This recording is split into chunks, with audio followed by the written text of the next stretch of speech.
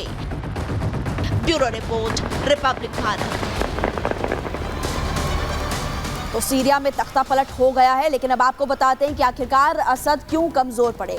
देखिए, ईरान से जो मदद मिल रही थी उसमें कमी देखने को मिली, वो भी अब कम हो चुकी है। इजराइल से जंग में ईरान क्योंकि कमजोर हो गया है, कारण ये है कि ईरान में मदद नहीं कर पा रहा है। उधर रूस की अगर बात करें तो रूस ने भी अपने हाथ पीछे खींच लिए हैं, रूस भी अब मदद नहीं कर रहा है यूक्रेन पर, क्योंकि ट्रंप ने अपना रुख उस वक्त साफ कर लिया था जिस वक्त वो राष्ट्रपति पद पर तैनात हुए थे। और इसके अलावा रूस ने सीरिया पर अब अपना प्लान बदल दिया है, रूस ने भी अपना हाथ पीछे खींच लिया। रूस सिर्फ सैन्य बेस बचाने में इस वक्त जुटा हुआ है, इसके अलावा कोई मदद नहीं कर रहा है। ईरान के कमजोर पड़ने से विद्रोह और ज्यादा मजबूत हो गया। खबरें तो इस तरह की भी है कि टर्की और इसके अलावा इजराइल ने भी विद्रोहियों को यहां उकसाया है और इसीलिए राष्ट्रपति असद जो है वो कमजोर पड़ते हुए नजर आए। इसके अलावा असद का खूनी शासनकाल आपको बताते हैं कि कब से विरोध सीरिया में चल रहा है, कितने लोगों की जान चली गई। 13 साल सीरिया जलता रहा। अब तक की बात करें कुल 5 लाख लोगों की वहां पर मौत हो गई है। करीब 68 लाख लोगों ने उस देश को छोड़ दिया और अब तक की अगर बात करें टोटल 222 केमिकल हमले भी सीरिया पर हुए हैं। अब से 11 साल पीछे आपको ले चलते हैं, साल 2013 की बात करते हैं। अगस्त 2013 में हमला हुआ था। साल 2013 की अगर बात करें तो उस वक्त सरीन गैस का हमला किया गया था और घोटा एक जगह है, वहां पर केमिकल अटैक किया गया। अब दमिश्क के नॉर्थ ईस्ट की अगर बात करें तो वहां पर ये घोटा शहर है और इस शहर पर ये केमिकल अटैक किया गया था और उस वक्त करीब 1000 लोगों की जान चली गई थी। जांच पड़ताल जब की गई वहां पर जारी ही हुई तो उसके बाद फिर ये नहीं पता चला कि अटैक किसकी तरफ से किया गया, इसीलिए इस अटैक के लिए किसी को सजा भी नहीं मिली और यही कारण है कि लोग गुस्से में थे। अब सीरिया की लड़ाई महत्वपूर्ण क्यों है, क्यों लड़ाई हो रही है, ये भी आपको बताते हैं। देखिए, गृह युद्ध जैसे हालात वहां पर फिलहाल पैदा हो गए हैं और गृह युद्ध के मायने भी अब हम आपको समझाते हैं कि पूरे पश्चिम एशिया पर दबदबा बनाने की कोशिश इस गृह युद्ध के जरिए की जा रही है। पश्चिम एशिया की बात करें तो व्यापार मार्ग और ऊर्जा गलियारों तक पहुंच बनाना ही एकमात्र मकसद है। पूरे पश्चिम एशिया पर दबाव ऐसे में बन सकता है जो वहां पर जीतेगा पावरफुल हो जाएगा और असद सरकार के जाने से रूस पर भी इसका गहरा असर देखने को मिलेगा, क्योंकि रूस एकमात्र ऐसा देश है, सीरिया एकमात्र ऐसा देश है जो कि रूस को सपोर्ट करता आया था। अब रूस का सबसे भरोसेमंद साथी सीरिया रहा है और विद्रोही गुट के पास अमेरिका का समर्थन है। यही कारण है कि वहां पर गृह युद्ध के हालात काफी ज्यादा पैदा हो गए और अब तक कई लोगों की जान भी जा चुकी है। अब आपको ये भी बताते हैं कि असद के कितने दुश्मन हैं। सबसे पहले हयात तहरीर अल शाम की बात करते हैं। अलेप्पो शहर, एक बड़ा शहर, वहां पर इस गुट ने कब्जा किया है। इसके अलावा एफएसए यानी कि फ्री सीरिया आर्मी, दारा और स्वेदा पर कब्जा इस गुट ने किया है। इसके अलावा जबल की बात करें, जबल अल अरब सीरिया के अंदरूनी इलाकों में दाखिल हो गया और वहां पर भी अटैक किया। और इसके अलावा इजराइल की बात करें, विद्रोही गुट को हवा किसने दी? इजराइल ने दी और टर्की की भी खबर है कि टर्की की तरफ से भी हवा दी गई थी। तो ये ग्राफिक्स के जरिए आपको लगातार हम जानकारी दे रहे हैं, लेकिन सबसे बड़ा सवाल ये खड़ा होता है कि आखिरकार असद जाएंगे कहां, क्योंकि खबरें सुबह सुबह सामने आई थी कि अपना देश छोड़कर भाग चुके और इस वक्त तमाम वो आपको देश हम ग्राफिक्स के जरिए बता रहे हैं कि कहां पर असद जा सकते हैं। रूस जा सकते हैं क्योंकि परिवार असद का ऑलरेडी रूस में, लेकिन असद का पता नहीं चल रहा कि वो कहां पर है।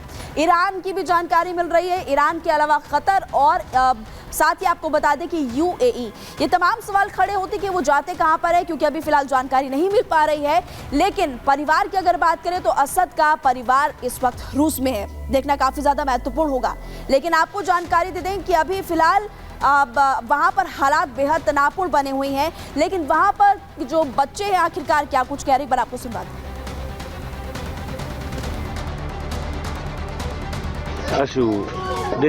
आप यहाँ चुप क्यों बैठे हो? बसर अल असद ने हमें मार दिया,